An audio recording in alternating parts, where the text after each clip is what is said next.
ustedes son ingenieros o están en formación de ingeniería, eso es interesante porque de alguna manera ustedes son los que dan el servicio o son las personas que hoy o mañana van a estar asesorando a las empresas, ¿no? Y tienen que considerarlo de esa manera, que ustedes son los que le van a llevar las novedades y diagnosticar sus problemas y tratar de implementar soluciones, ¿no?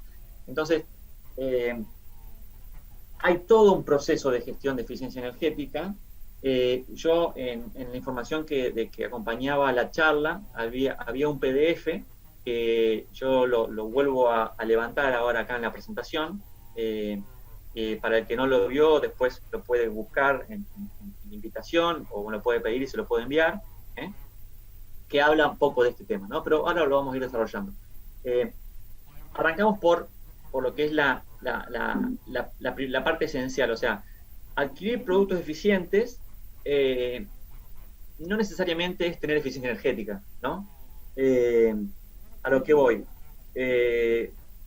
Comprar lámparas LED no significa que estoy ahorrando energía, o sea, posiblemente sea un producto, pero si yo no tengo un programa de eficiencia energética o una forma de implementación, termine siendo una acción esporádica, ¿no?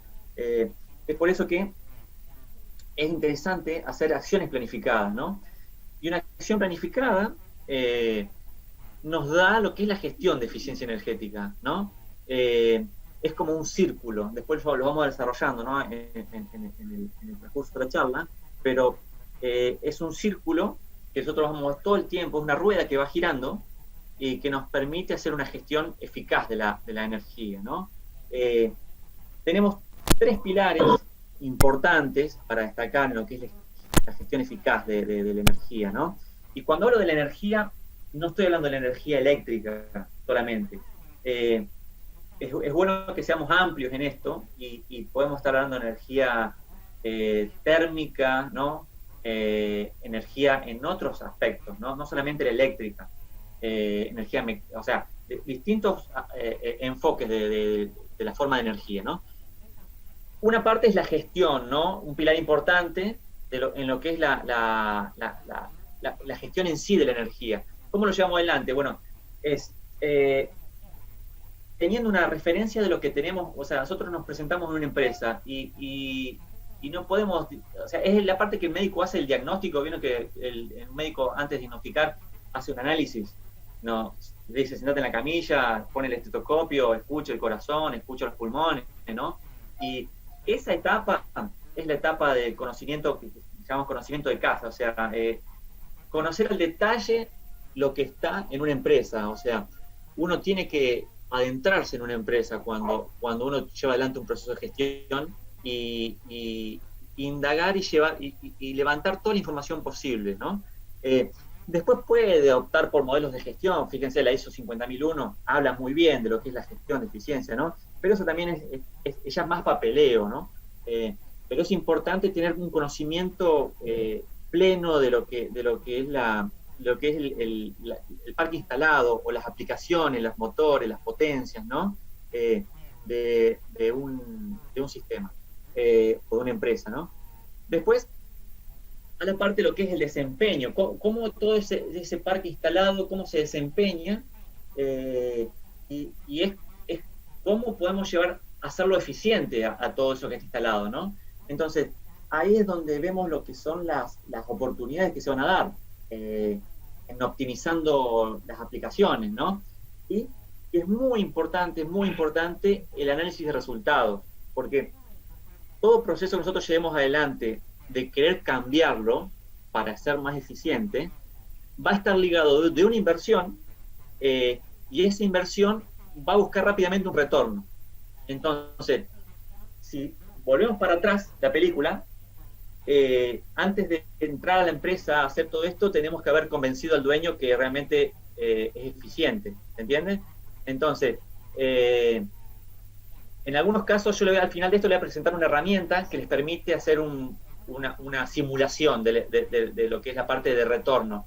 En otros casos ustedes lo van a poder llevar adelante con con ejemplos realizados en otras empresas. Entonces está pues muy interesante documentar qué ocurre en una empresa cuando entran sin tocar nada, cuáles son los consumos de energía, qué motores están fallando, qué motores, cuál es el tiempo de mantenimiento, o sea, distintos factores sacar una foto al inicio y después hacen su trabajo y sacan una foto al final o un análisis final. Entonces, ese contraste de datos es lo que a ustedes les va a dar información. O sea, el que maneja datos, maneja información y maneja poder. Entonces, eso es poder. Y les va a dar a ustedes una ventaja con respecto a otro que venga y quiera dar una solución mágica, ¿no? Entonces, es importante esa parte, ¿no? Tomar la foto al inicio, poner en marcha su proceso de eficiencia y medir. Eso es un proceso que hay que hacerlo de esa manera, sistemático, ¿no? Y dentro de ese proceso, en paralelo está girando lo que sería la parte de mantenimiento, porque todo eso funciona nuevo, perfecto, pero cuando se empieza a romper, cuando se empieza a cambiar, cuando se empieza a desgastar, bueno, es importante tener en cuenta el tema de mantenimiento, ¿no? Llevar adelante un proceso de ingeniería en lo que es la parte de mantenimiento, con lo que es asentar lo que son las tareas. ¿Para qué? Para que si yo hice una máquina y la automaticé y levanté la eficiencia, por ejemplo, ¿no? Cuando se me rompe el equipo, no vaya y le ponga el primer contactor que tengo en el pañol y la máquina, chao, perdió todo el rendimiento que yo le puse, lo perdió por una rotura, ¿se entiende?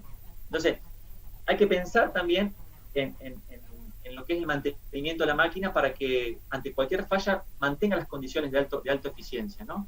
Y eso tiene mucho que ver con lo que es el stock, ¿eh?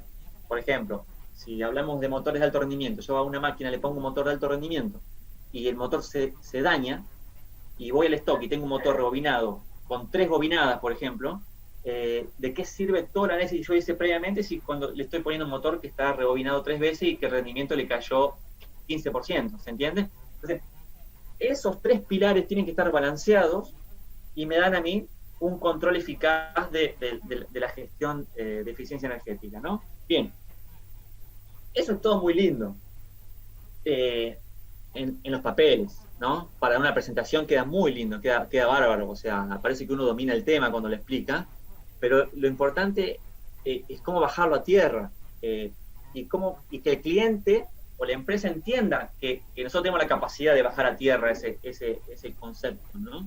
Entonces, la forma más simple es entenderlo como una rueda, y acá lo que ustedes ven es una rueda y está muy ligado a lo que se llama PDCA.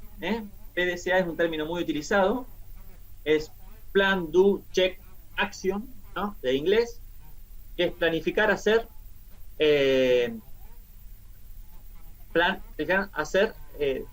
controlar y tomar medidas tomar acciones sobre las medidas que hicimos para volver otra vez a planificar y hacer. Entonces es una rueda que gira todo el tiempo.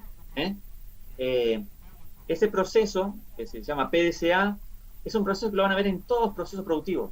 En todos los procesos productivos se va a ver PDCA. Pueden encontrar información para cualquier fabricante de máquina, cualquier fabricante de proceso o empresa que realice procesos, aplica PDCA.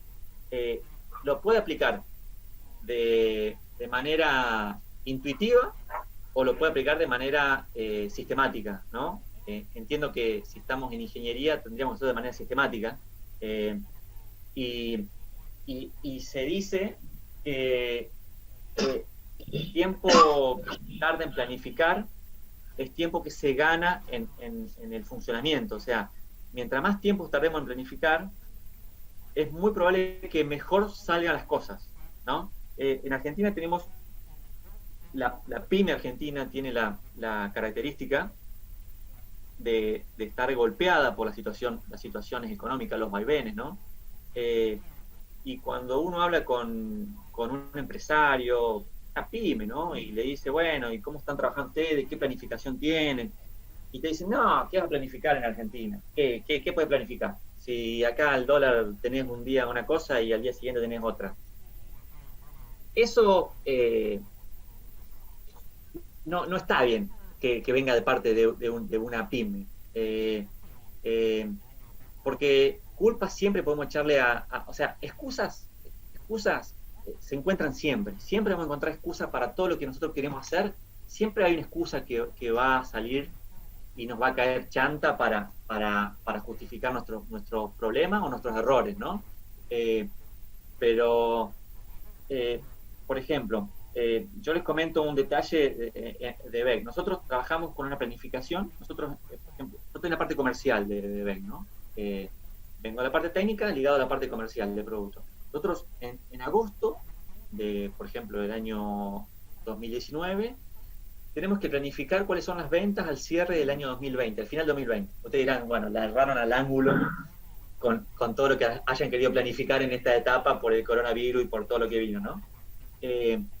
Pero ese ejercicio de planificar es muy interesante de realizar, porque te permite la planificación poder trabajar con tus recursos, decir, bueno, yo quiero, ligado a lo que es la gestión de energía, bueno, yo quiero reducir energía, bien, ¿cómo? Bueno, quiero tratar de enfocarme en bajar consumos y bueno, por ahí agarro y tomo los equipos de mayor potencia y veo cómo están funcionando, si están siendo un proceso energético eficiente o no. Entonces, pero todo eso es parte de la planificación, ¿no? Después paso a lo que es el diagnóstico, que es con la planificación, con el análisis que yo hice, empezar a meter mano en la instalación, ¿no? Y ahí es donde nosotros vamos a desarrollar más adelante lo que es el uso de convertido de frecuencia, que es un elemento que nos permite trabajar entre lo que es el diagnóstico y la implementación de mejoras. Nosotros vamos a diagnosticar cuáles son los problemas de las instalaciones y luego con el uso de convertido de frecuencia como uno de los productos, porque podemos hablar de varios productos, ¿no? Pero el convertido de frecuencia nos va a permitir implementar esas mejoras en ciertas aplicaciones y algo muy importante es verificar resultados. Fíjense, lo que hablamos antes se repite acá. Verificar los resultados de manera consistente, para esos resultados volver otra vez a analizarlos y meterlos dentro de la planificación. Entonces, es una rueda, es un círculo virtuoso que todo el tiempo nos va permitiendo ir optimizando, ¿no? Al principio a lo mejor se optimizará mucho más y con el transcurso del tiempo, de los años, cada vez se optimice menos posiblemente, pero sí esa gimnasia de optimizar nos ayuda a entrenar el método y nos permite aplicarlo en distintos procesos. Entonces, este formato PDCA es un formato que se aplica en muchos procesos y es interesante aplicarlo en lo que es la gestión de energía. Bueno, bajando esto a la empresa, ¿por qué lo ligamos a la empresa? Bueno, porque en una industria hay una de las principales fuentes de recursos. Si ustedes miran ahí el slide, o sea, que una industria invierta en eficiencia energética, le va a salir un tercio de invertirlo en potencia eléctrica disponible, ya sea generación o comprando. ¿Se entiende un poco la idea? Entonces, ¿por qué es tanta la diferencia? ¿Por qué le conviene la eficiencia energética? Porque en Sudamérica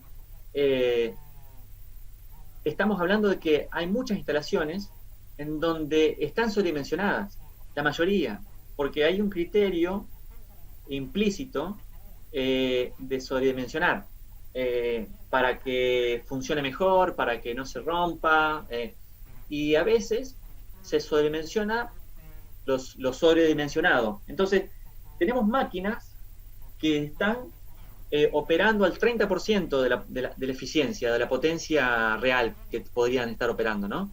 Entonces, eso es interesante de analizar. O sea, tenemos que pensar nosotros como profesionales que cuando entramos en una empresa a brindar un servicio de eficiencia energética o asesorar, es como que entramos es como cazar en el zoológico, por decir una manera. ¿Por qué? Porque seguramente van a encontrar muchos procesos que no están automatizados, muchos procesos que funcionan así porque venían así.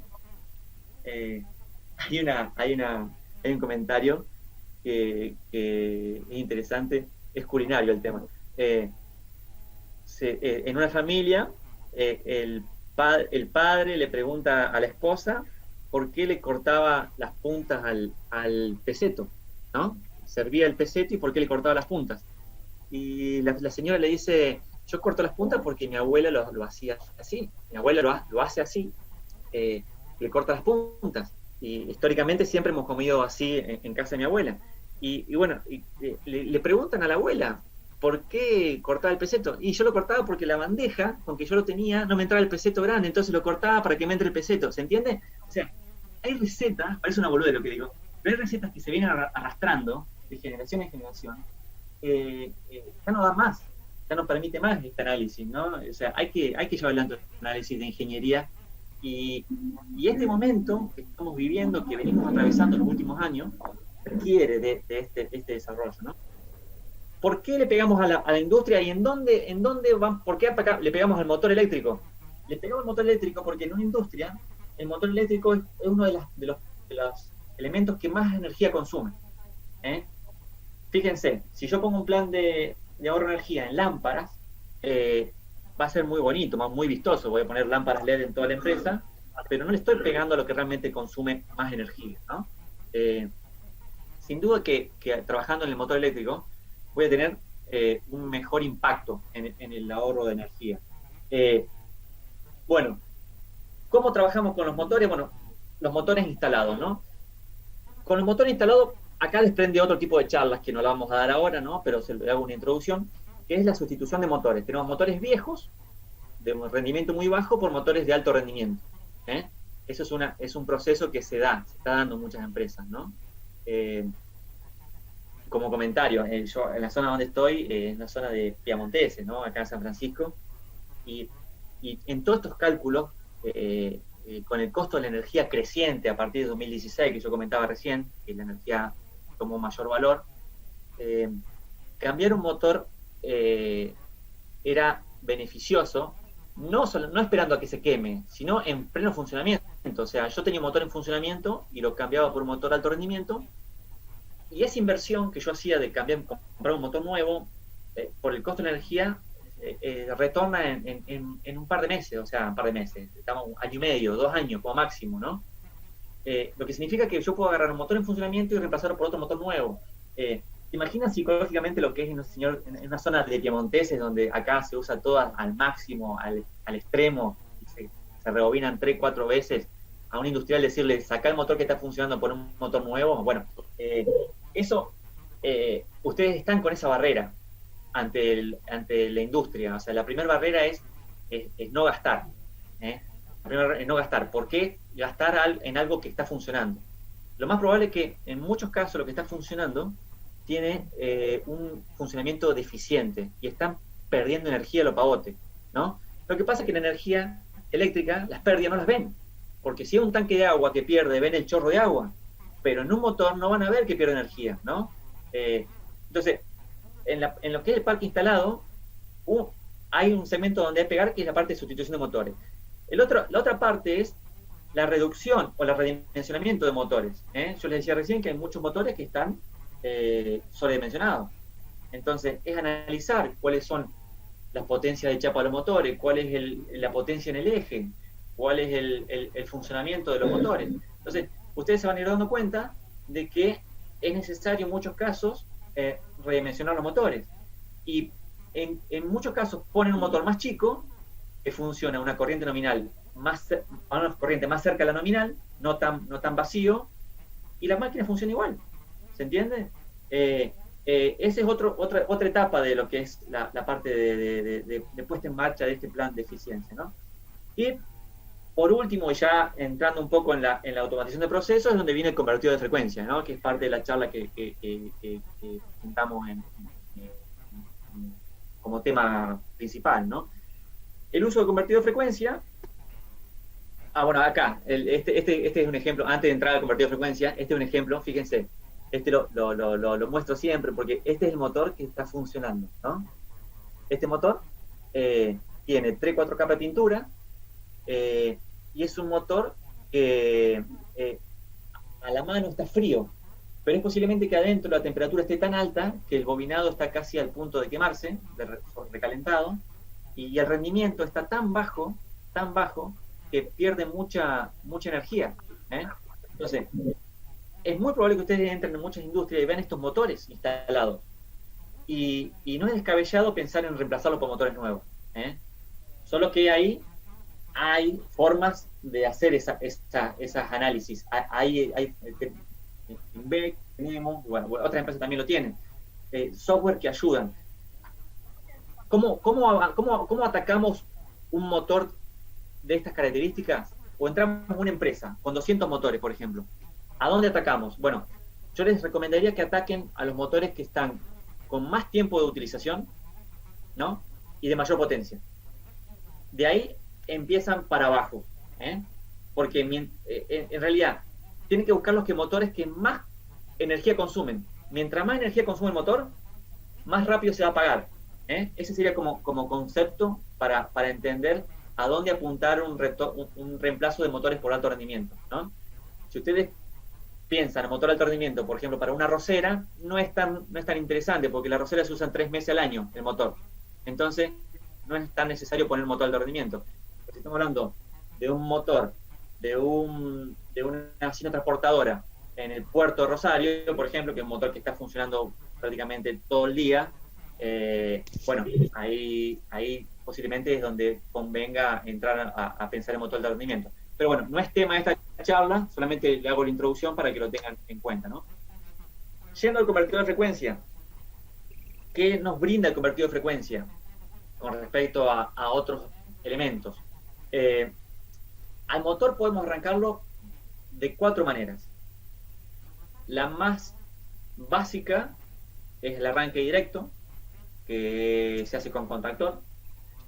Después viene la estrella triángulo, que es otra opción de arranque, que reduce la corriente de arranque, pero sigue teniendo contactores, ¿no?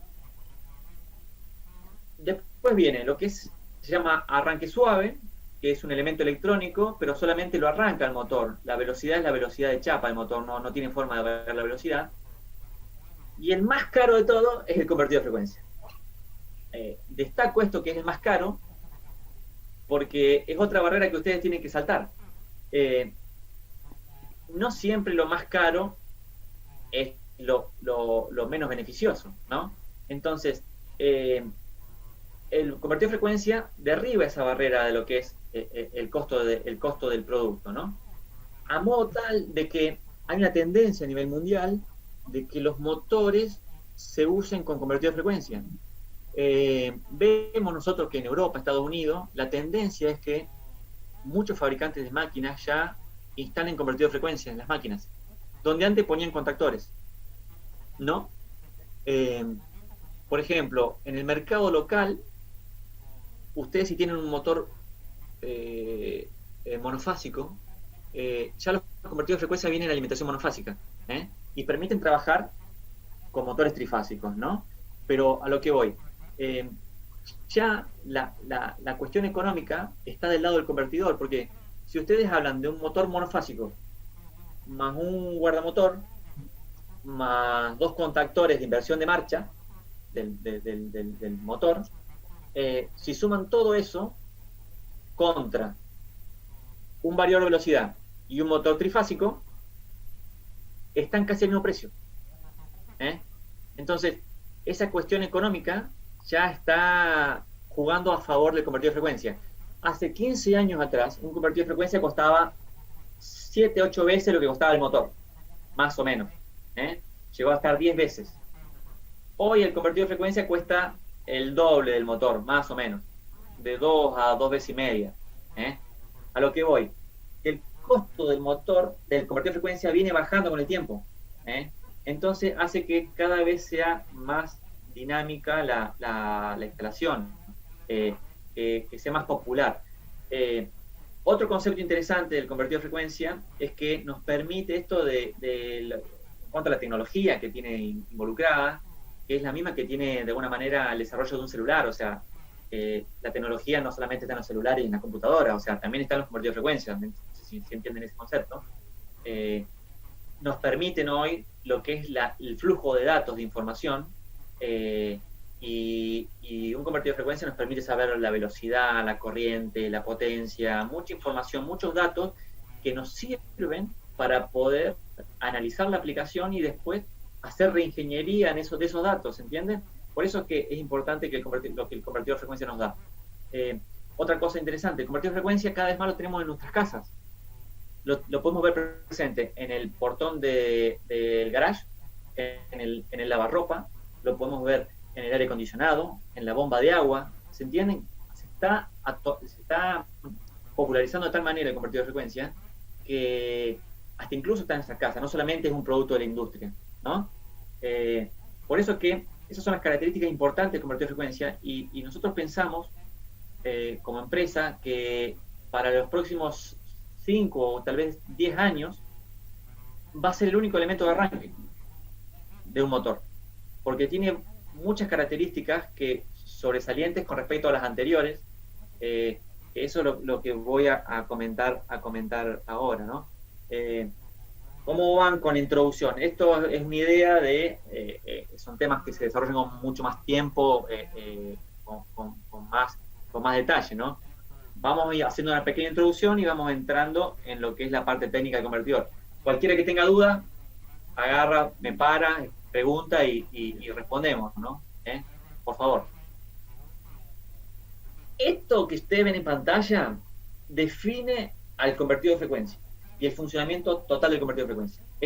Parecen fórmulas media complejas, pero son muy simples. Arriba tenemos la fórmula de la rotación del motor estándar, ¿no? N es la velocidad del motor, 120 es una constante, F es la frecuencia de red, y P es el número de polos, ¿no? ¿Qué pasaba con motores anteriores, que se llamaban motores Dallander, motores de dos velocidades? Esos motores antiguos cambiaban la polaridad. Eran 4 polos, ¿no? Y fíjense, yo, al aumentar la polaridad, disminuyo las RPM, ¿no? de la fórmula. ¿Qué pasa? Eso ya no es más necesario, porque ahora tengo motores con polaridad fija, motor estándar, motor trifásico estándar, y yo solamente varío la frecuencia. Es lo único que puedo varío con el convertidor, varío la frecuencia. Al variar la frecuencia, directamente varío las RPM del motor, ¿no? Como lo ven en la fórmula. Entonces, el convertidor de frecuencia, una de las cosas que hace es variar la frecuencia. ¿Pero varía solamente la frecuencia? No solamente la frecuencia varía. Si nos ponemos en la segunda fórmula, habla de la fuerza en el eje del convertidor, del motor. Y ahí podemos pensar que K1 es una constante de diseño, y I sub 2 es la carga. Supongamos que la carga es una carga lineal, que necesita la misma fuerza de 0 a velocidad nominal. Entonces, nos centramos exclusivamente en el flujo magnético, ¿no? O sea, el torque que entrega el motor en el eje es dependiente del flujo magnético. Básicamente así, eso. ¿Y qué es el flujo magnético? En la fórmula de abajo lo desarrolla bien.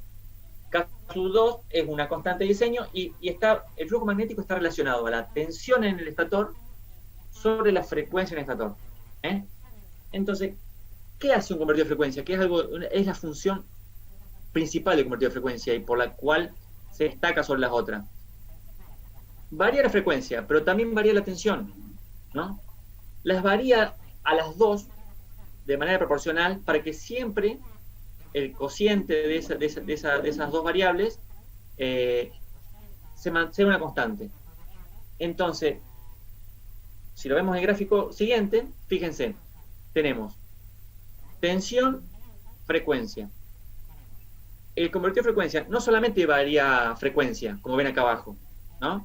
No solamente varía frecuencia, varía tensión. O sea, tensión y frecuencia las varía gradualmente hasta la frecuencia del motor, 50 Hz podría ser en Argentina, y la tensión de red, que puede ser 380 voltios, ¿no? Entonces, Hasta ese punto, el variador de velocidad varía tensión y frecuencia. Entonces, de esa manera, fíjense lo que logra el convertidor de frecuencia. El convertidor de frecuencia logra que el motor tenga la fuerza de nominal de manera ideal desde cero hasta la frecuencia máxima, a la frecuencia nominal del motor. O sea, de 0 a 50 Hz, el motor tiene toda la fuerza. Esa ventaja no la logra ningún otro método de arranque. No la logra ni el arranque directo, ni el triángulo, ¿no? El convertidor de frecuencia permite al motor arrancar con toda la fuerza, con la ventaja de que lo hace con muy poca corriente de red. Entonces yo puedo arrancar una carga pesada sin tener un pico de corriente en la red.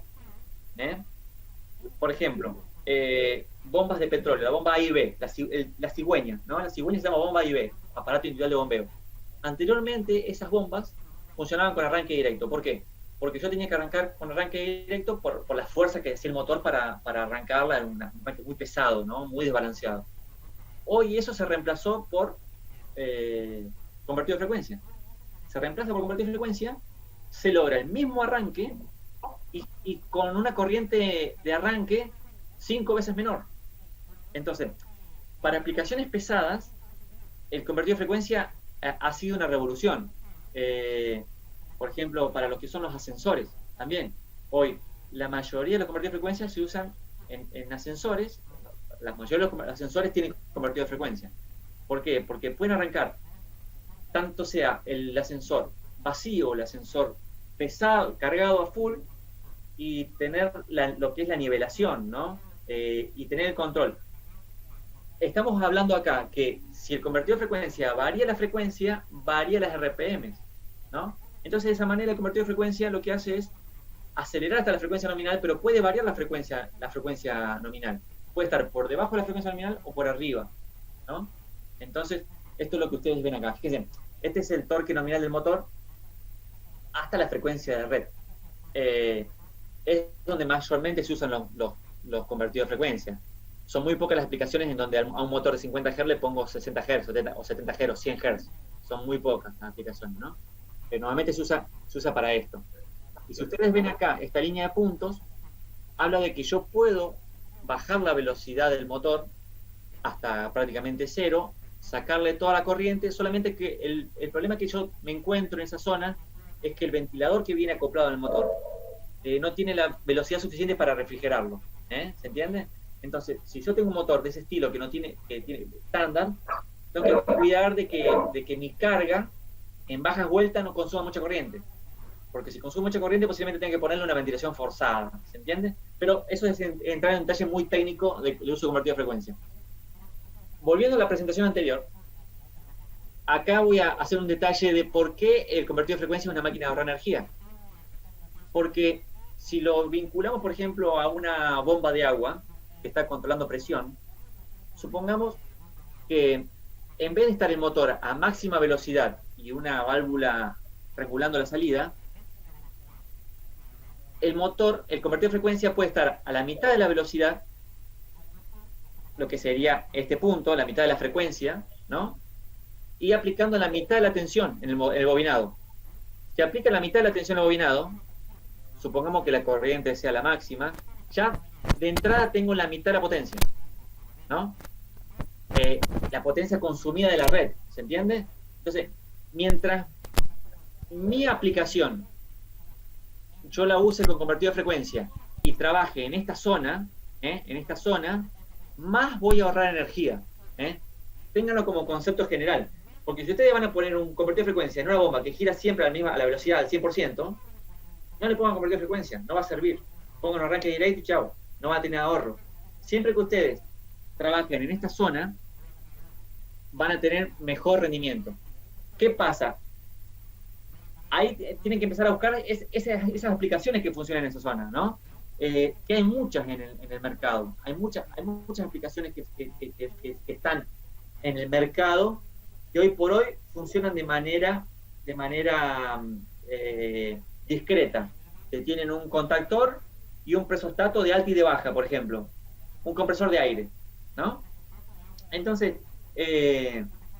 tranquilamente un compresor de aire podemos poner un convertidor de frecuencia. porque podemos variar la presión, la velocidad, perdón, del compresor, manteniendo la presión constante. Acá yo les muestro de manera muy simple, bajándolo al esquema eléctrico para que no les parezca un mundo. O sea, fíjense, esto es la placa o la bornera de un variador de velocidad, ¿no? O sea, esto se puede resolver. No necesitamos un PLC, no necesitamos un controlador, no necesitamos algo tan complejo para llevarlo a la práctica. Ya con el convertidor de frecuencia y los parámetros que trae incorporado y las borneras que vienen, ya es suficiente. Todo convertidor de frecuencia, no solamente los BEC, cualquiera de cualquier marca, tiene por lo menos una entrada analógica y tiene, que viene a ser esta, la entrada analógica, ¿no? Y tiene entradas digitales donde le damos la marcha, la parada, ¿no? Tiene una zona de alimentación y una bornera para salida motor. Si ustedes lo ven acá en este gráfico, de manera explícita o implícita, como quieran verlo, hay un lazo cerrado. Tenemos variador, cables de energía al motor al proceso, en este caso puede ser una bomba. De la bomba tenemos un transductor de presión en la cañería y eso vuelve al variador. Esto es un lazo cerrado de control. O sea, nosotros vamos a ahorrar energía en aplicaciones de lazo cerrado. O sea, si nos enfocamos ahí van a ahorrar energía. Van a ahorrar mucha energía. Por ejemplo, lo que es una bomba de agua para controlar presión, para riego. Supongamos, nosotros le ponemos en el variador la consigna que queremos trabajar en 2 kilos de presión. Entonces, arranca el sistema y el motor está en 0 RPM. ¿Qué hace el sistema? Detecta el error. O sea, esto trabaja en lazo cerrado PID, estamos en ingeniería, entendemos lo que es un lazo cerrado de control tipo PID, y trabaja sobre el error. Mientras más grande sea el error de lo que se mide y lo que se quiere llegar, más fuerte es la acción. Entonces, lo que hace el equipo, al haber un gran error, apenas arranco, acelera el motor rápidamente para que la presión aumente hasta llegar al valor de la consigna. Y ahí lo mantiene estabilizado. ¿Qué pasa? Si yo abro más canillas, cae la presión. Y el equipo automáticamente, otra vez aumenta el error. El equipo vuelve a acelerar hasta llegar otra vez a la presión. O sea, eso lo hace de manera automática. No tenemos que meternos nosotros, estar al frente del equipo para ajustar, acelerar, ¿no? Yo entro en muchas instalaciones donde hay un operario que está todo el tiempo acelerando, de acuerdo al proceso. Cuando ustedes vean eso, tranquilamente pueden cambiarlo por un convertidor de frecuencia. Esta aplicación, lazo cerrado, se aplica mucho. Control de presión, de agua, control de presión de aire, nivel de líquido de un tanque, ¿no? Control de temperatura. También, por ejemplo, puede ser utilizado para...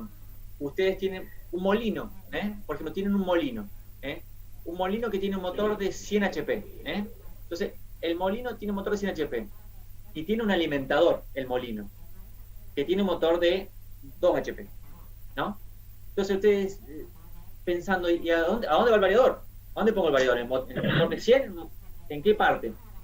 No hace falta que pongan en el motor de 100. El motor de 100 puede tener un arranque estrella triángulo, lo que sea, arranque suave.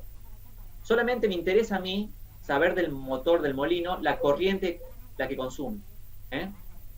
Entonces, mi variable es la corriente. Y esa variable va al variador que maneja la cinta que alimenta la tolva, el molino. ¿Entiende? Ahí está el lazo cerrado. ¿Qué sería? Si el motor está en baja corriente es porque le falta producto. Entonces, la variable entra al variador de la cinta acelera y tira producto en el molino, acelera más cantidad de producto. Entonces, la corriente del molino aumenta. Entonces, ese es un proceso que se ve mucho en la industria alimenticia, que a veces hay un operario que está acelerando la cinta, ¿no? Viendo cuánto material entra en la tolva, cuánto material entra en la cinta, y lo hace de manera presencial al control. Bueno, eso se está llevando a estos controles cerrados. Y los ahorros son interesantes. Y la aplicación es bastante simple de llevar adelante, ¿no? Acá les muestro y vamos a ir a ver un ejemplo de lo que es aplicado a bombeo, ¿no? Fíjense, este proceso que ustedes ven acá, estos gráficos, en verde es la potencia consumida y en azul es la variable de proceso, ¿no? A lo que voy, acá la presión cayó, ¿no? O la necesidad de consumo cayó, pero el motor sigue funcionando. En este caso tenemos un motor que funciona a velocidad máxima y tenemos una válvula que estrangula la salida, ¿no? O sea, la válvula en esta zona la válvula está operando, lo cual estrangula la salida, pero la potencia consumida es la misma. Acá no hay eficiencia en el proceso, ¿no? A lo que voy.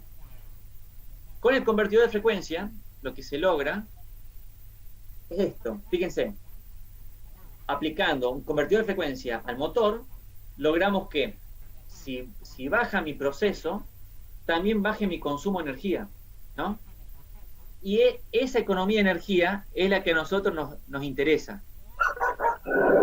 Pero muy lindo está ahí en el gráfico. Es decir, ¿cuánto me ahorro en ese sentido? Bueno, ahí no hay forma de saber cuánto me ahorro. Está en el gráfico. Por eso que yo ahora les muestro cómo tratar de calcular eso. Porque eso es lo que le interesa al industrial, al dueño de la planta, al dueño de la aplicación. Le interesa cuantificar ese ahorro de energía. Porque yo les puedo decir, sí, pongan convertir de frecuencia que van a ahorrar energía, ¿no? Pero de ahí a que realmente lo haga, hay un pequeño gran salto, ¿no? Entonces, yo les pongo acá, este ejemplo está llevado a la realidad con valores actuales. Este es un simulador que ustedes lo pueden descargar si ustedes entran abajo a icatalog.bec.net, ¿no? En icatalog.bec.net, ustedes ingresan ahí, van a entrar en un menú de software y ahí en uno dice retorno inversión de convertido de frecuencia. Hacen clic ahí y van a poder buscar este software, ¿no? ¿Qué tenemos en este software? Es un software online, ¿no? Que lo que elegimos, fíjense, yo voy a entrar acá, voy a compartir la pantalla, ¿no? Aguarden un segundo, que quiero dominar esto, a ver si lo puedo hacer. A ver, acá está. Voy a ver si presento la pantalla. Déjenme encontrar solamente la página. Acá está, me parece. Acá está. Esta es la página, fíjense. Esta es la página y catálogo.b. No sé si la ven ahí, ¿está a la vista? Esta es la página. ¿Sí? Ahí está la página, fíjense. Bien. Esta es la página. Ustedes, les muestro el ingreso para que sea más acá, icatálogo.b.net, ¿no? Ingresan en el link acá, que es convertidor de frecuencia. ¿También está el cálculo de retorno de inversión de motores? Sí. Sí, también está ahí, está arriba. Acá está el cálculo de retorno de motores. Bien. Y acá está cálculo de retorno de inversión, ¿no? Tienen varias herramientas ahí también disponibles. Ponemos inversores, cálculo de retorno inversor de frecuencia, ¿no? Bueno, acá me tiró en portugués, pero está en español también disponible. Y acá buscan la aplicación. Hay varias aplicaciones, pero vamos a elegir bomba centrífuga versus con convertido de frecuencia versus válvula, ¿no? ¿Qué sería? Voy a comparar un motor funcionando a velocidad máxima con una válvula versus un motor con un convertido de frecuencia y un sensor de presión. El sensor del proceso tiene que ser analógico. No lo comenté, pero bueno, está claro que debería ser así. Tiene que ser un sensor analógico. Voy a poner la moneda, que es pesos, ¿no? Vamos a poner una potencia de motor de 20 HP. El rendimiento es 89% de ese motor. los días de operación es interesante. Mientras más días, mejor, ¿no? Pero acá vamos a poner 250 días, que equivaldría a funcionar de lunes a viernes, ¿no? Vamos a poner el costo del kilowatt hora, vamos a ponerlo en 6 pesos para ser conservador, ¿no? En algunos casos está más caro todavía el costo del kilowatt hora, pero a grandes rasgos se cuantifica como un centavo de dólar, más o menos. Y esto es interesante, esta parte es interesante, porque si yo voy a funcionar las 24 horas del día al 100%, no me sirve de nada el convertidor de frecuencia. Acá es donde yo cuantifico el funcionamiento. Entonces, esta información que yo pongo acá es la información que yo recopilé de la aplicación. Por ejemplo, acá yo voy a poner que estuvo 1 hora al 100%, o que se usa normalmente 1 hora al 100%, 1 hora al 90%, 2 horas al 80%, 2 horas al 70%, 2 horas al 60%, 2 horas al 50%, 1 hora a 40% y 1 hora. Y ahí está funcionando 12 horas, mediodía. Tengo mi motor funcionando mediodía durante 250 días al año. Fíjense, esta es información que yo necesito mínima para poder analizarla y poder llevar adelante un cálculo, ¿no? Esperen que voy a buscar acá. Acá van a encontrar un botón de cálculo de retorno y... no le puse el costo de valor. Bueno, el costo del convertidor, más o menos, que puede estar costando, es 100.000 pesos. Parece una locura, ¿no? Parece una locura, 100.000 pesos, decís, cuando le decía a un cliente, tenés que gastar 100.000 pesos en un convertidor de frecuencia, y te dice, no, olvídate que te voy a poner un peso para... Pero esta es la barrera que tenemos que saltar, ¿no? Y estas herramientas permiten saltar esa barrera. Entonces, ¿cuál es nuestra inversión acá? Nuestra inversión es los 100.000 pesos que tenemos que poner en el convertidor. Ese es el gasto en esta situación. Entonces, lo que va a hacer el sistema es simularme el consumo con el sistema tradicional versus el sistema con el motor. Y de acuerdo al funcionamiento que yo puse acá en la tabla, me va a tirar en cuántos meses, con cuántos meses me fui ahorrando. O sea, me va a decir, en tantos meses te ahorraste los 100.000 pesos. Acá, apretamos el botón mágico y fíjense lo que nos da. Nos dice que, acá vemos las dos curvas, analicemos las dos curvas. Esta curva en azul es el motor a velocidad máxima estrangulando la salida, ¿no? Fíjense que yo estrangulo la salida y la corriente baja un poco, pero nunca baja no baja a valores tan bajos como con convertido a frecuencia. Fíjense, la del celeste sí, yo demando menos caudal, ¿no?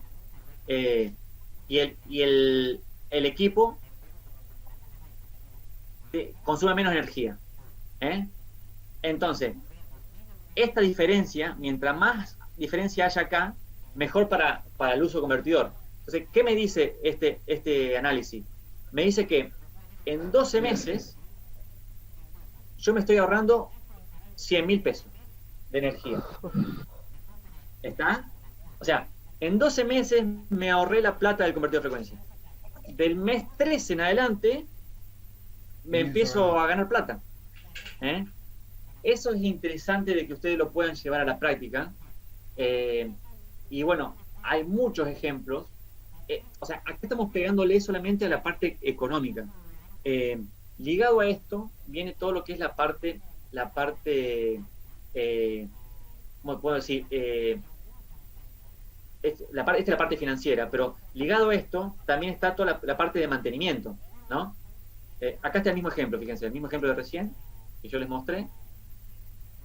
Y acá tienen, fíjense, en 12 meses, o sea, en rojo está el consumo de la bomba sistema tradicional y en verde está el consumo de la bomba con convertido de frecuencia.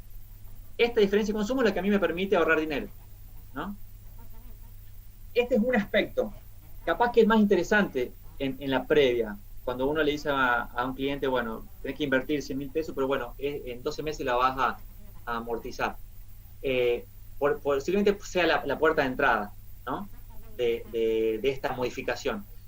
Con las ventajas que el convertido de frecuencia me permite a mí tener otras ventajas adicionales.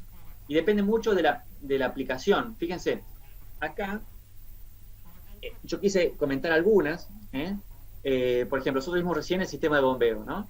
Tiene una reducción de costos, pero también evita los golpes de ariete, que en cuestiones de hidráulica es importante eso, ¿no? Al acelerar y desacelerar muy suavemente, hace que no haya sobrepresiones. Por ejemplo, que no se rompan las cañerías plásticas en un riego de un campo de cítricos en Tucumán, por ejemplo. Yo puedo agarrar y estrangular la salida con convertido de frecuencia, estrangular la salida y no genero sobrepresión. En un sistema tradicional, estrangulo la salida, me genera un overshot que rompe las cañerías. Entonces, eso es algo muy utilizado. Y que se adapta tranquilamente. Por ejemplo, siguiendo el sistema de bombeo, como ventajas, en un edificio, o en un hospital, o en un hotel, yo trabajo en función de la demanda. Y no hace falta que yo tenga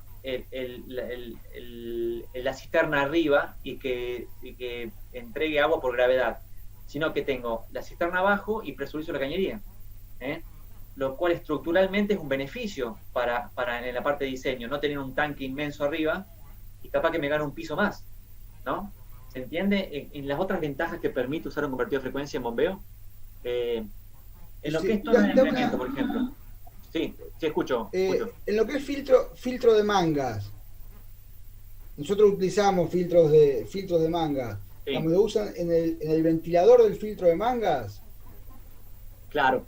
Vos tendrías un sensor de vacío, por decirlo de una manera, y vos lo que tenés, por ejemplo, cuando obturás la boca de las tomas de aire, ¿qué pasa? El consumo del motor cae, pero vos estás con máxima velocidad. ¿Te das cuenta? Lo que vos lográs acá es, al detectar que la presión se aumenta, el equipo lo que hace es trabaja sobre el motor principal y baja la velocidad. Baja la velocidad manteniendo la presión de succión. Entonces, si vos abrís más bocas, necesariamente el motor tiene que acelerar para compensar. Pero si cerrás bocas, el motor se acelera.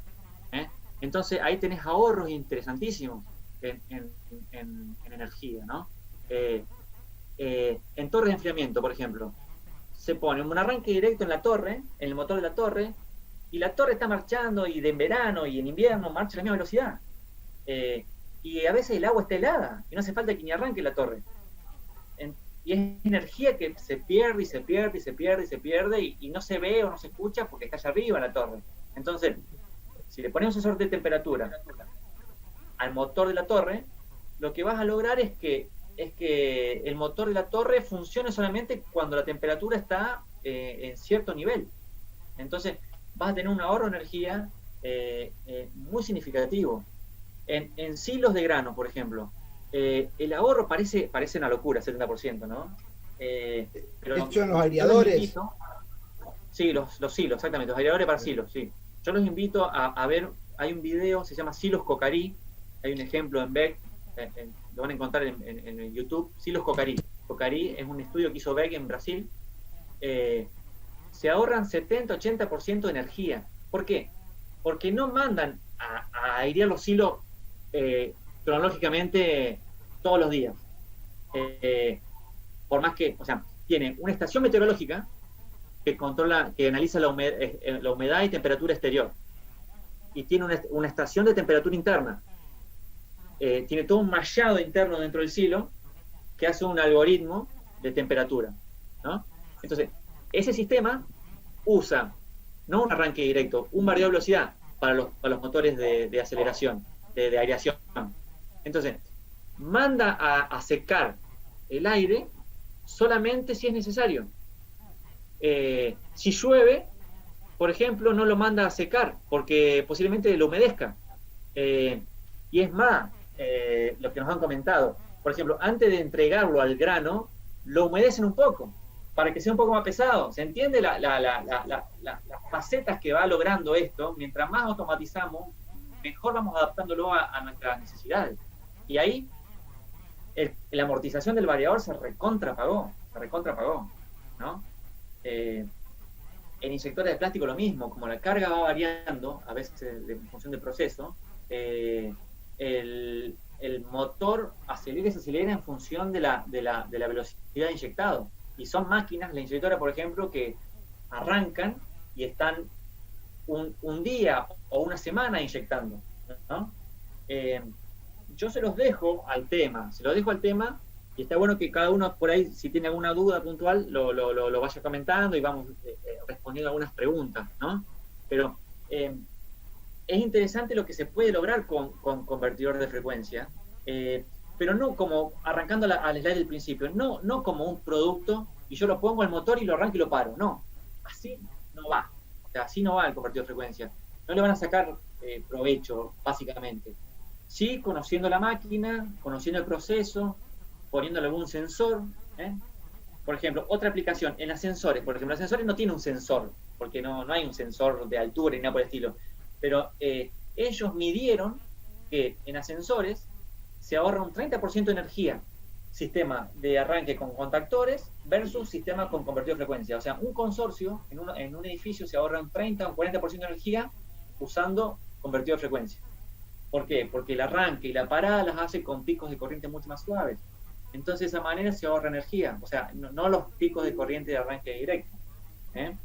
¿Se entiende un poco la idea y cuál es el concepto del uso de convertidor de frecuencia para ahorrar energía? O sea, si el convertidor de frecuencia lo vinculamos a un motor de alto rendimiento, bueno, sería un golazo de la cancha. Pero podemos meter hoy un convertidor de frecuencia en un motor estándar que no sea de alto rendimiento.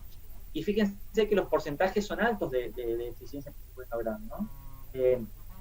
Todo esto seguramente es una prueba y error que van a ir haciendo, por eso que les doy algunas herramientas como para iniciar, y ir sacando información, y ir conociendo, y esto a la medida que ustedes mismos se vayan creciendo o formando, van a sentirse más confiados en avanzar con otras aplicaciones.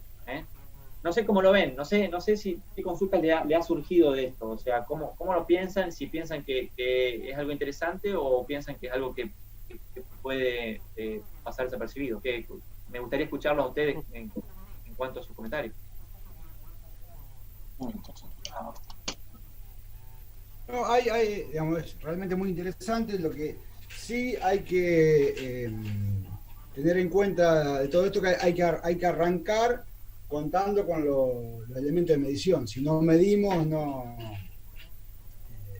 Entonces, hacer lo que vos comentaste al principio, el estudio previo, para sacar la foto, digamos, del antes y luego del después, sí. Muy importante, si no, no vamos a encontrar. Hay dos situaciones que se dan. Llevándolo un poco a la realidad de hoy, que es la pandemia que tenemos, ¿no? Tenemos el enfermo sintomático y el enfermo asintomático. Entonces, nos vamos a encontrar con los dos. El enfermo sintomático es la empresa que va a venir y decir, che, mira, estoy con problema, detecté que estoy con problema de consumo de energía, que la factura de energía me está llegando con bajo, que estoy con cociente FI muy bajo, ¿no? Y que tengo que tener mejor rendimiento, que veo que pago mucho de energía, que se me fue al demonio. Ese es y en otro lado, ustedes van a tener la posibilidad de entrar a una empresa, porque el hecho de entrar a una empresa es una ventaja importantísima con respecto a otros que no entran. Ustedes, cuando entran a una empresa, van con un ojo mirando lo que van a hacer y con el otro ojo van mirando todos los posibles fallos o errores que pueda tener de funcionamiento. Entonces, es muy probable que si ustedes entran a una empresa a solucionar el problema A, encuentren el problema B, C, D, E y F. Entonces, que el cliente nunca lo detectó porque, como les digo, la energía eléctrica no es algo que se vea como un chorro de agua. en un tanque. ¿eh? Esa es la situación que se les va a plantear. Por eso es que el hecho de medir es muy interesante, como decís, Juan, es interesante el hecho de medir, porque Ojos que no medir, ven, corazón que no siente, eso es así. sí, Eh, medir, entonces, yo lo llevo a la realidad de mi trabajo y trato de medir todo lo que sea. Como esencia no se puede mejorar lo que no se mide, es así básicamente. Uno no puede ok. trabajar por suposiciones, ¿no? O por comentarios, porque terminas, muere en el comentario nada más. Pero si uno constata, mide y prueba, error y mide y vuelve a medir, es donde ahí empieza a pulir la herramienta, ¿no? Eso vendría a ser como una charla, como comentario, ¿no? De la charla, introducción de lo que es el convertido de frecuencia. Hay convertidos de frecuencia que entran en la palma de una mano hoy, el tamaño, así que imagínense que hay convertidos de frecuencia de todas las potencias. Entonces, la implementación, la barrera está en nosotros, no en la tecnología. Tómenselo eso como un desafío. La barrera para ser eficiente es nuestra, o de nuestro cliente, por supuesto, ¿no? No en la tecnología. La tecnología está totalmente disponible y bueno, con esto de IoT, o sea, Internet de las Cosas, bueno, todo lo que se puede para futuro, lo que se puede lograr, es impresionante. Es impresionante lo que se puede lograr, lo que se comenta de todo lo que se está trabajando. Para finalizar, ¿no? Les comento, cerrando un poco esta charla, nosotros estamos desarrollando, tenemos un producto que se llama MotorScan. MotorScan es un modulito que tiene este tamaño, así, tendrá 4x4, se atornilla al motor, se atornilla, no tiene alimentación, tiene una batería propia, ¿no? Búsquenlo después MotorScan, van a encontrar, ese motor mide vibraciones, mide temperatura, mide tiempo de funcionamiento, mide rendimiento, todo eso lo transmite al celular o lo transmite a la red, a internet, y yo puedo ver en tiempo real cómo está el motor, si marcó vibraciones, y si vibraciones por encima de las que yo le ajusté, yo le puedo ajustar, bueno, quiero que las vibraciones sean tal, y si hay una vibración por encima, me acusa y me manda un mensaje, ¿se entiende? O sea, fíjense cómo está sobrepasando la barrera de información la tecnología, ¿no? A lo que voy, la tecnología está disponible, nosotros, la barrera nuestra es mental, nada más, ¿no?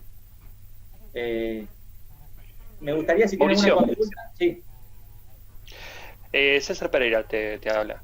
Te hago una consulta. Sería, más allá de lo que sería el valor en cuestiones económicas, ¿qué desventaja podés encontrar en cuanto a la utilización de variadores? ¿Qué ventajas? Desventajas. No, desventajas. La primera desventaja es el precio. Que dijimos recién, que cuesta el doble de un motor contra un contactor que cuesta la mitad. O sea, esa es una barrera que rápidamente la puedes sobrepasar. No le veo grandes desventajas, porque la programación es bastante simple, bastante accesible. O sea, no es un producto, no es una caja negra muy compleja de poner en marcha. O sea, con un video de YouTube de 5 minutos vos ya aprendés a programar el equipo. Entonces, son equipos que funcionan mínimo 10 años, soportan temperaturas de 55 grados. O sea, a lo mejor hace 10 años atrás un convertido de frecuencia era un producto con cierto riesgo, porque la electrónica no estaba tan desarrollada o desarrollada para el ambiente industrial. Pero hoy todo eso mejoró mucho. Por ejemplo, las placas electrónicas vienen barnizadas a prueba de polvo, a prueba de humedad. Todo eso hace que es más probable que se te dañe el motor antes que el convertido de frecuencia. O sea, a ese punto vamos en lo que es la durabilidad del producto. La programación es simple. Y en cuanto a ver, por ejemplo, al sistema eléctrico. Yo trabajo, por ejemplo, en Santa Cruz, en la zona de petróleo, y estamos implementando el uso de variadores de frecuencia para los arranques de los AIB electrosumergibles y demás. Sí. Y nos hemos encontrado con un problema en varias zonas en donde se han instalado grandes números, sería hablando de 100, Sí. 150 variadores de frecuencia, Sí. con muchas armónicos, Armónicos. en las estaciones transformadoras, a los Bien. cuales tuvimos que poner filtros y demás. Te entiendo. Eso, Está bueno el concepto, eso es interesante. El convertidor de frecuencia es una carga no lineal, entonces tiene un puente rectificador que deforma la forma de onda de la corriente. A su vez, la forma de onda de corriente deforma la onda de tensión. Y la onda de tensión produce una distorsión armónica.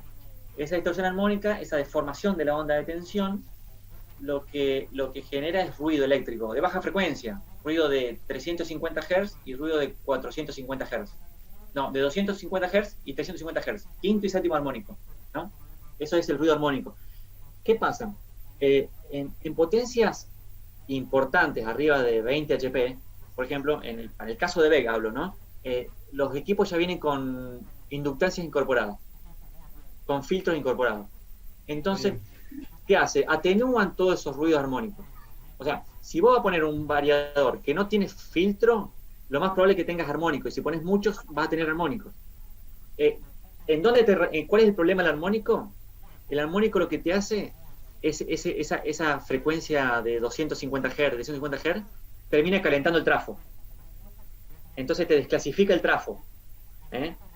Y para que tengan como referencia, un variador no tiene un número característico de armónico. Les explico cómo. Yo tengo un motor de 100 HP y un variador de 100 HP. Pero voy a tener distinto valor armónico si el trafo es de 500 kVA o de 1000 kVA. ¿Se entiende? O sea, no depende del variador, depende de la fuente. Mientras más porcentaje tenga de carga no lineal con respecto a la potencia de la fuente, más armónicos voy a tener. A veces nos preguntan, che, ¿qué armónicos tiene este variador? No puedo decírtelo porque no conozco la fuente. Entonces, eso es interesante saberlo. Pero para potencias grandes, los equipos vienen con filtro con bobinas, tienen bobinas incorporadas dentro del equipo. Entonces, de esa manera, atenúa todo eso, todo el tema de armónicos. Y otra cosa interesante es largas distancias, desde el motor desde el variador al motor. O sea, hasta 150 metros no hay que hacer nada, ¿no? Ya cuando las distancias son mayores a 150 metros, ahí hay que tener algunas consideraciones, ¿no? Cuando estamos hablando de un electrosumergible, por ejemplo, que lo comentaste, que son distancias largas, bueno, ahí hay filtros especiales que se colocan, ¿no? Pero para la mayoría de los casos, a 150 metros no hace falta poner nada entre el motor y el variador. Mauricio, ¿y esos armónicos también nos impactan las pérdidas en línea? Sí, desclasifican línea y desclasifican. ¿Qué te mide la empresa eléctrica? La empresa eléctrica te mide factor de potencia, que no es cosine phi. Cosine phi es la diferencia entre la tensión y la corriente de los 50 Hz. Pero el factor de potencia tiene en cuenta los armónicos. Mientras más armónico tenés, más te cae el factor de potencia.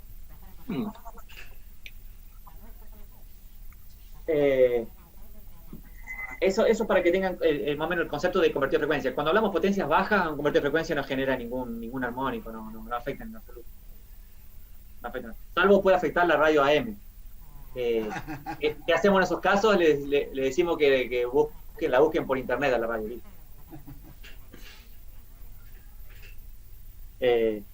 ¿Alguna consulta más, muchachos, sobre el tema? ¿Y qué parámetros en general hay que tener en cuenta para elegir un variador de frecuencia? O sea, ¿qué parámetros, aparte de la potencia del motor, qué otra cosa se hay que tener en cuenta a la hora de elegir uno? Es interesante la pregunta. Hay que tener en cuenta la corriente nominal del motor, no la potencia.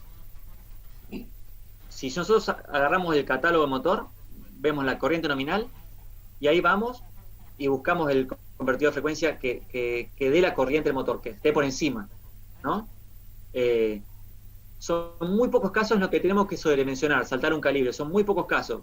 ¿Cuál te puedo decir? No sé, un motor de izaje de un puente grúa, puede ser en donde hay que saltar porque es una carga muy, muy, muy agresiva.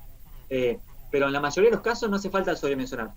yo tengo un motor de 100 amperes y busco un convertidor de 105 amperes que dé la corriente nominal por encima de la corriente de motor, ¿no? Siempre la corriente. No vamos a cometer errores, porque los convertidores se pueden alimentar con un rango muy amplio de tensión. Por ejemplo, en el caso de BEC, vos podés alimentarlo desde 380 hasta 480 voltios, o sea que la tensión no afecta en nada, no afecta la tensión. Sí la corriente, porque es lo que atraviesa el equipo, ¿no? Y bueno, otra cosa es la altura sobre el nivel del mar. Hasta 1000 metros no hay problema. De 1000 a 4000 hay una cuestión de desclasificación porque el aire es menos denso y tiene menos capacidad de refrigerar, nada más. Si estamos en una minera, en la montaña, en la cordillera, a 4000 metros, bueno, hay que tener hay que hacer una desclasificación especial en ese sentido, ¿no? Pero para la mayoría de los casos no hay que hacer ninguna desclasificación, ¿no? Y en temperatura, como les dije, hasta 50 grados están funcionando y entregan la corriente nominal. Eso sería... Hola, Mauricio. Sí. Sí, ¿qué tal, Mauricio? Mi nombre es Cristian Zanato. Te hago una consulta. El valor que vimos de 100.000 pesos de convertidor es una forma de poder ver y evaluar, o sea, mostrarle al cliente cuál va a ser su ahorro. Ahora, ¿ese es el valor de convertidor solo, me imagino, o es el valor de convertidor más el trabajo que se le agrega, más un gabinete, más, digo, hay un montón de cosas que debe variar mucho de acuerdo a la cantidad de motores, a cuánto... Ese es el valor neto de la aplicación del convertidor, porque si vos para un arranque directo también tenés que hacerle un gabinete, o sea, me refiero para por ejemplo, si fuera para un sistema, partiendo de cero, ¿no? Partiendo de cero, si vos tenés que optar por uno u otro, es el análisis más crudo, o sea, es convertidor solo, pero no necesitas mucho más. Porque para un arranque directo tenés que hacer un gabinete, tenés que poner un interruptor, tenés que ponerle una térmica, ¿no? Por ese lado, que acá no lo estamos teniendo en cuenta, fíjate. Acá es como que es nuevo, estamos... sería como el peor de los casos. ¿Qué podés agregarle a esos 100.000? Podés agregarle, si querés, gabinete, la térmica y mano de obra. Claro, sí, no, más que nada se me ocurría la mano de obra, digo, no, si no es para que gane plata web solamente. No, por eso no, pero por eso es para llevarlo a su terreno para que ustedes lo puedan manejar el número y ustedes le agregás todo el trabajo, ¿no? El trabajo y el desarrollo. Pero a lo que voy, por más trabajo que vos le agregues, puede que pase de 12, pase a 13. Me refiero, no va a ser mucho más. Sigue siendo rentable. Sí, está por debajo de los 2 años, ponele, que es algo muy aceptable. Salvo que lo reviente con el costo y que el cliente tenga la plata para pagártelo, que sea algo así. Claro, bueno, muchas gracias. No, por favor.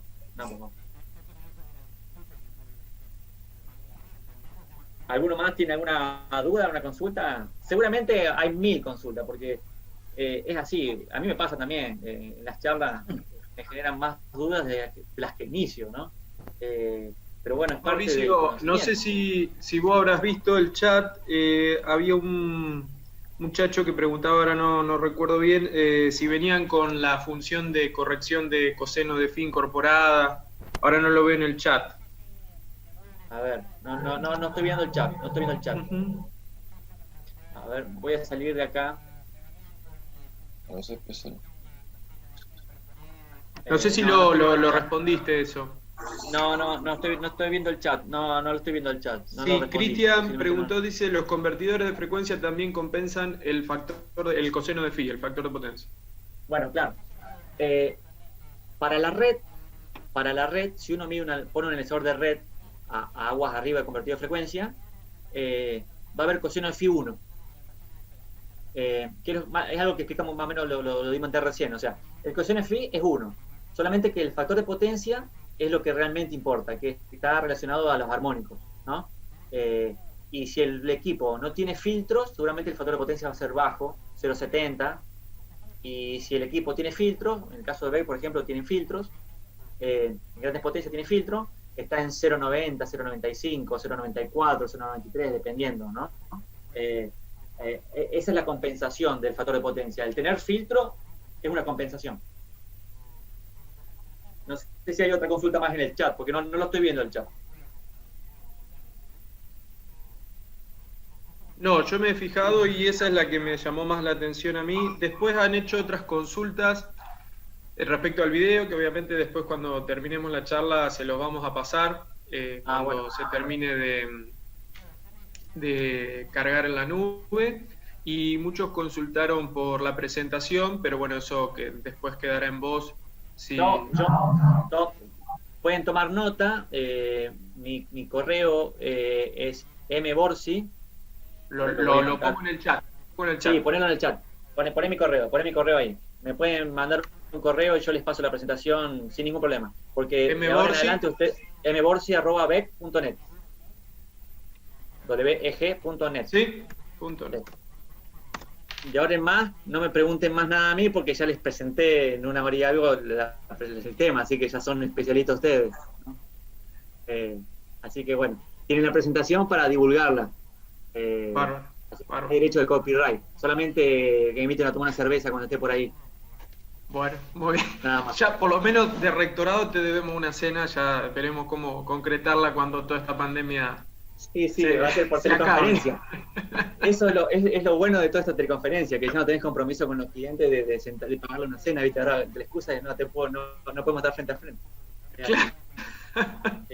Bueno, Mauricio, yo no sé si del resto creo que no hay más preguntas. Quiero agradecerte, la verdad, gracias por tu predisposición. Esto es un laburo que hizo Mauricio totalmente ad honorem. Y dice, no se ve el mail, bueno, ahora después lo vuelvo a pasar. Un laburo totalmente ad honorem y bueno, veo que hay muchos interesados, así que seguramente podremos ir charlando en alguna capacitación futura también a distancia, que es lo que venimos laburando en extensión y en graduado. Así que bueno, gracias Mauricio, estamos en contacto y bueno, gracias a todos los que se inscribieron. Estamos laburando en la confección de los certificados, tanto para vos, Mauricio, como para el resto, y bueno, cuando tengamos la grabación en la nube, se la vamos a compartir. Así que bueno. Yo para despedirme, agradecer al espacio que da la UTN, ¿no? En ese sentido, a mí le debo mucho a la UTN, recorro todo el país y he estado en muchas UTN del país. Y realmente es orgullo lo que siento, ser parte de esta institución, ¿no? Todo lo que se hace a nivel nacional, el esfuerzo, porque al estar descentralizado es algo muy laborioso. Las demás universidades están todas juntas. Acá la UTN está diseminada en todo el país. Así que esto es interesante y bueno, desde el momento que me preguntaron si estaba disponible, sí, porque es una forma de devolver todo lo que la UTN me ha dado, ¿no? A todos los participantes tengo sus correos, así que yo les voy a enviar un correo con mis datos para que lo tengan también y podemos entrar en consulta, comentarios de lo que quieran, ¿no? Así que, bueno, sin más, muchas gracias por el espacio y bueno, espero que haya contribuido una pequeñita grano en este mar, ¿no? En este mar de conocimiento, ¿no? que hay por todos lados, y bueno, bajar un poco a tierra los temas y sepan disculpar la forma de llevarlo adelante, pero bueno, a veces la distancia y la tecnología no ayuda mucho. No, la verdad que estuvo perfecto. Aprovecho a invitarte, Mauricio, y al resto, que la semana que viene tenemos una charla sobre introducción a las energías renovables, ¿sí? Y una charla sobre productos y servicios. Así que bueno, hasta la próxima y gracias nuevamente, Mauricio. Bueno, muchas gracias. Chao, muchas gracias. Muchas gracias a todos. Hasta luego. Chao, gracias. Hasta luego.